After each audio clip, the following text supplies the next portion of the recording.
മുന്നണി വിപുലീകരണത്തെക്കുറിച്ച് ആലോചിച്ചില്ലെങ്കിൽ അടുത്ത നിയമസഭാ തെരഞ്ഞെടുപ്പും ബാലികേറ മലയാകുമോ എന്ന ആശങ്ക UDFിൽ ശക്തമാകുന്നു.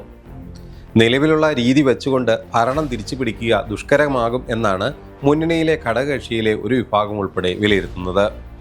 ഇത്തവണയെങ്കിലും ഭരണത്തിൽ എത്താനായില്ല എങ്കിൽ UDFിൻ്റെ നിലനിൽപ്പ് തന്നെ അപകടത്തിലാകുമെന്ന ആശങ്കയും ഇവർക്കിടയിൽ ബലപ്പെടുകയാണ്. ജോസ് കെ മാണിയുടെ കേരള കോൺഗ്രസിനെ കൊണ്ടുവരിക എന്നതാണ് എല്ലാവരുടെയും മനസ്സിലെങ്കിലും അത് ഉടനങ്ങ് നടപ്പാകില്ല എന്നാണ് ഏറെക്കുറെ ഉറപ്പായിട്ടുണ്ട്. നിലവിൽ കോൺഗ്രസും മുസ്ലിം ലീഗും എന്ന നിലയിൽ മാത്രമാണ് UDF. കേരള കോൺഗ്രസ് ജോസഫ് വിഭാഗം ഉണ്ടെങ്കിൽ പോലും അത്ര ശക്തമല്ല. കേരളത്തിൻ്റെ ഇപ്പോഴത്തെ സ്ഥിതി അനുസരിച്ച് രണ്ട് കക്ഷികളെ വെച്ച് ഭരണം പിടിക്കുക എന്നത് പ്രായോഗികമല്ല എന്നാണ് പൊതുവിലുള്ള വിലയിരുത്തൽ. മുന്നണി വിപുലീകരണം അനിവാര്യമാണെന്ന് ഘടകകക്ഷികളിൽ നിന്നുൾപ്പെടെ ആവശ്യം ഉയരുമ്പോൾ ഈ നിലയിൽ മുന്നോട്ട് പോയാൽ മതിയെന്നാണ് കോൺഗ്രസിലെ ഒരു വിഭാഗത്തിൻ്റെ നിലപാട്. നിലവിലെ സാഹചര്യത്തിൽ വിപുലീകരണത്തിന് ഇറങ്ങിത്തിരിച്ചിട്ട് നടക്കാതെ വന്നാൽ UDFിന് ആത്മവിശ്വാസക്കുറവ് എന്ന പ്രതീതിയുണ്ടാകും.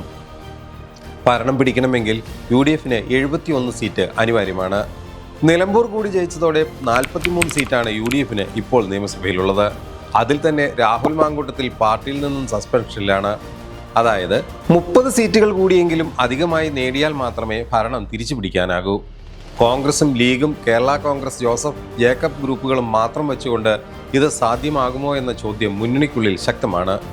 സീറ്റുകൾ കൊണ്ടുവരുന്നതിനായി ലീഗും കോൺഗ്രസും കഴിഞ്ഞാൽ ശക്തമായ മറ്റൊരു കക്ഷി ഇല്ല എന്നുള്ളത് അപകടകരമാണ്. നിലവിൽ ലീഗിന് 15 സീറ്റും കോൺഗ്രസിന് 22 സീറ്റുമാണുള്ളത്. ജോസഫ് ജേക്കബ് ഗ്രൂപ്പുകൾക്കും RMPക്കും മാണി സി കാപ്പനും ഓരോ സീറ്റും മാത്രം. ലീഗിൻ്റെ സീറ്റിൽ 15-ൽ നിന്നും 20 ആകുമെന്ന കണക്കാക്കിയാലും കോൺഗ്രസ് ഇപ്പോഴത്തേതിൽ നിന്ന് അധികമായി 25 സീറ്റെങ്കിലും ജയിച്ചാൽ മാത്രമേ ഭരണം പിടിക്കാനാകൂ. എന്നാൽ 2001-ലെ തെരഞ്ഞെടുപ്പിന് ശേഷം കോൺഗ്രസിന് അത്തരത്തിലൊരു വിജയം കേരളത്തിൽ ഉണ്ടായിട്ടില്ല. അതുകൊണ്ട് തന്നെ തെരഞ്ഞെടുപ്പിന് മുന്നോടിയായി മുന്നണി വിപുലീകരണത്തിനുള്ള ശ്രമങ്ങൾ ആരംഭിക്കണമെന്നാണ് മുന്നണിക്കുള്ളിൽ പൊതുവിലുള്ള അഭിപ്രായം. ഇന്നത്തെ സ്ഥിതിയിൽ ഭരണം പിടിക്കാമെന്ന ആത്മവിശ്വാസമാണ് VD സതീശൻ ഉൾപ്പെടെ കോൺഗ്രസിലെ പ്രബലമായൊരു വിഭാഗത്തിനുള്ളത്. മുന്നണി വിപുലീകരണത്തെ ഇക്കൂട്ടർ അത്രയൊന്നും അനുകൂലിക്കുന്നുമില്ല. ഇതാണ് സ്ഥിതി. മുന്നണി വിപുലീകരിച്ചാൽ അത് തെരഞ്ഞെടുപ്പ് അടുക്കുമ്പോൾ അത് കോൺഗ്രസിനുള്ളിൽ വലിയ പ്രതിസന്ധി ഉണ്ടാക്കുമെന്ന ആശങ്കയാണ് കാരണം. ഇപ്പോൾ തന്നെ കോൺഗ്രസിലെ പല നേതാക്കളും ജയസാധ്യതയുള്ള സീറ്റുകളിൽ കണ്ണുവച്ചിരിക്കുകയാണ്. അതിനിടയിൽ പുതിയ ഘടകകക്ഷികൾക്ക് വേണ്ടി അവ നഷ്ടപ്പെടുന്ന ഉണ്ടായാൽ സ്വാഭാവികമായും തിരിച്ചടികൾ ഉണ്ടാകും. കേരള കോൺഗ്രസ് മുന്നണി വിട്ടതാണ് ഇപ്പോഴത്തെ അനിശ്ചിതത്വത്തിന് പ്രധാന കാരണം. അവർ കൂടെ ഉണ്ടായിരുന്നപ്പോൾ മധ്യ തിരുവിതാംകൂറിൽ കോൺഗ്രസും മാണി ഗ്രൂപ്പും ചേർന്ന് നല്ലൊരു ശക്തിയായി നിലകൊണ്ടിരുന്നു. മലബാറിൽ ലീഗിൻ്റെ കരുത്തും ഭരണം പിടിക്കാൻ മുന്നണിയെ ഇത്രയേറെ സഹായിച്ചിരുന്നു. ഈ സമവാക്യം ഇപ്പോഴില്ല. അതുകൊണ്ട് തന്നെ മാണി ഗ്രൂപ്പിനെ ഒപ്പം കൊണ്ടുവരാനുള്ള നീക്കം നടത്തണമെന്ന ആവശ്യവും ഉയരുന്നുണ്ട്. ഇതിൽ ലീഗിനും താല്പര്യമുണ്ട്. അതോടൊപ്പം ഇടതുമുന്നണിയിൽ അസ്വസ്ഥരായിരിക്കുന്ന RJD പോലുള്ള പാർട്ടികളെയും ഇരു മുന്നണികൾക്കൊപ്പമില്ലാത്ത NCP പോലുള്ള കക്ഷികളെയും ഒപ്പം കൊണ്ടുവരണമെന്ന ആവശ്യവും ശക്തമായിട്ടുണ്ട്.